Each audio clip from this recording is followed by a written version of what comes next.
अस्सलाम वालेकुम। आज न्यूज़ के साथ मैं हूं मुताहिर जलीस खान। खबर दें आपको, दूसरे टेस्ट में वेस्टइंडीज़ ने पाकिस्तान को 120 रन से शिकस्त दे दी है। मुल्तान में शाहीन खुद ही स्पिन जाल में फंस गए। दूसरा टेस्ट भी 3 रोज के अंदर खत्म हो गया। वेस्टइंडीज ने 2 मैचेस की टेस्ट सीरीज 1-1 से बराबर कर दी है। खेल के तीसरे रोज भी मेहमान स्पिनर्स के सामने पाकिस्तानी बैटर्स बेबस नजर आए। रिजवान ने 26, सलमान 15 और सऊद 13 रन बनाकर चलते बने। 254 के ताकुब में पाकिस्तानी टीम 133 रन पर ढेर हो गई। और इस हवाले से मजीद बात करेंगे स्पोर्ट्स एडिटर अकबर से। अकबर, अपडेट कीजिएगा, इस वक्त क्या सूरत हाल है पाकिस्तान की बैटिंग लाइन को देखते हुए, बॉलिंग लाइन को देखते हुए, खासतौर पर टेस्ट सीरीज के अंदर? देखें, एक तो बात यह है कि एक तो वेस्ट इंडीज की टीम बहुत ही कमजोर थी।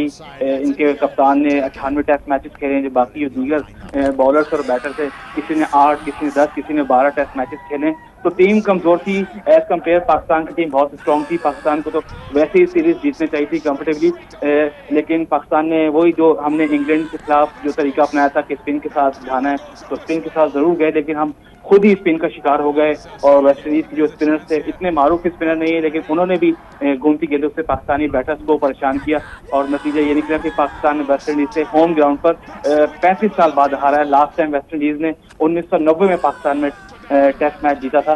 तो देखें, 35 साल बाद वेस्ट इंडीज, और ओवरऑल वेस्ट इंडीज की 5वीं कामयाबी है पाकिस्तानी सरजमीन पे टेस्ट मैच में। तो बॉलर्स देखें, बैटिंग को मैं दोष जरूर दूंगा, क्योंकि पाकिस्तान की जो बैटिंग है, खास तौर पर हमारे जो कप्तान है शान मसूद, उनसे काफी उम्मीदें थी। उसके बाद जो बाबर आजम थे, जिन्होंने साउथ अफ्रीका में भी 2-3 50 स्कोर की थी, लेकिन जब होम ग्राउंड पे आए वो भी स्पेन के सामने स्ट्रगल करते हुए नजर आए। फिर इसके बाद हुरैरा को हमने मौका दिया, उनसे भी कुछ ना हुआ। फिर कामरान गुलाम, जिन्होंने डोमेस्टिक में 2-3 सीजन में बड़े अच्छी बैटिंग की थी और रन के अंबार लगाए थे, वो भी सीरीज में आए। उन्होंने गैर जिम्मेदारी का मुजाहरा किया, क्योंकि सेट होने के बाद वो जो एक गलत शॉट खेले, पाकिस्तान को काफी नुकसान हुआ।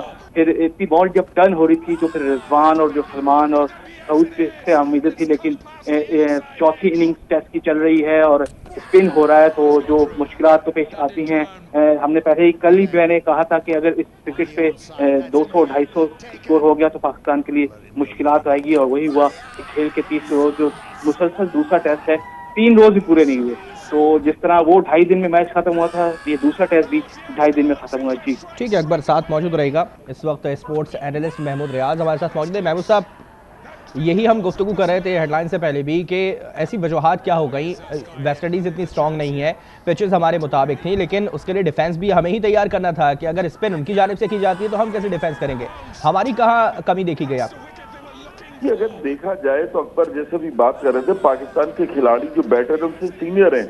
अक्सर खिलाड़ी जो डोमेस्टिक खेल कर आए हैं, लेकिन आप देखें जब उनके जुमैल वर्कन ने भी 5 विकेटें हासिल कर ली, उनके स्पिनर भी चल रहे हैं, उनकी स्ट्रेंथ भी चल रही है, तो पाकिस्तान के बैटर उनसे अच्छे हैं। लेकिन जब आपके खिलाड़ी आने के बाद प्रशांत, दूसरी बात यह कि हम एक तवील अरसे से देख रहे हैं, माजी में होता था कि जिन खिलाड़ियों को पाकिस्तान की तरफ से डेब्यू करते थे, वो अपने डेब्यू मैचेस में बड़ी इनिंग खेलते थे, कईयों की सेंचुरीज हैं।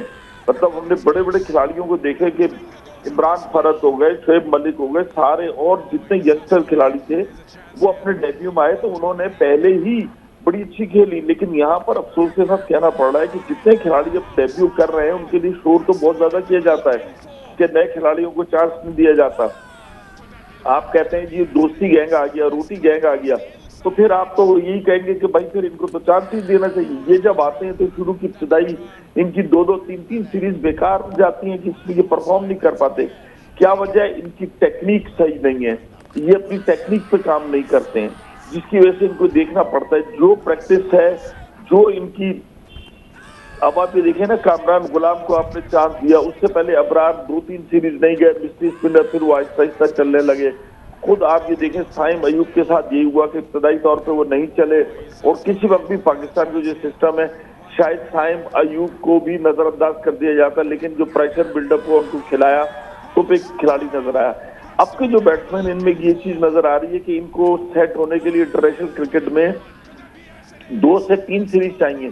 और अगर हम दूसरे जाविये से देखें तो इसका मतलब ये है कि पाकिस्तान की डोमेस्टिक क्रिकेट और इंटरनेशनल क्रिकेट में इतना ज्यादा फर्क आ गया है टेक्निकली और प्रोफेशनली कि जब ये खिलाड़ी इंटरनेशनल क्रिकेट में आते हैं तो इनको परेशानियों का सामना करना पड़ता है, जो ये इतनी जल्दी सेट नहीं होते। बहुत कम खिलाड़ी हैं जिन्होंने अपनी अवलीन सिलेक्शन के बाद ही रन के ढेर लगा दिए हों या बॉलिंग में उन्होंने जो कारनामे जवाब दिए,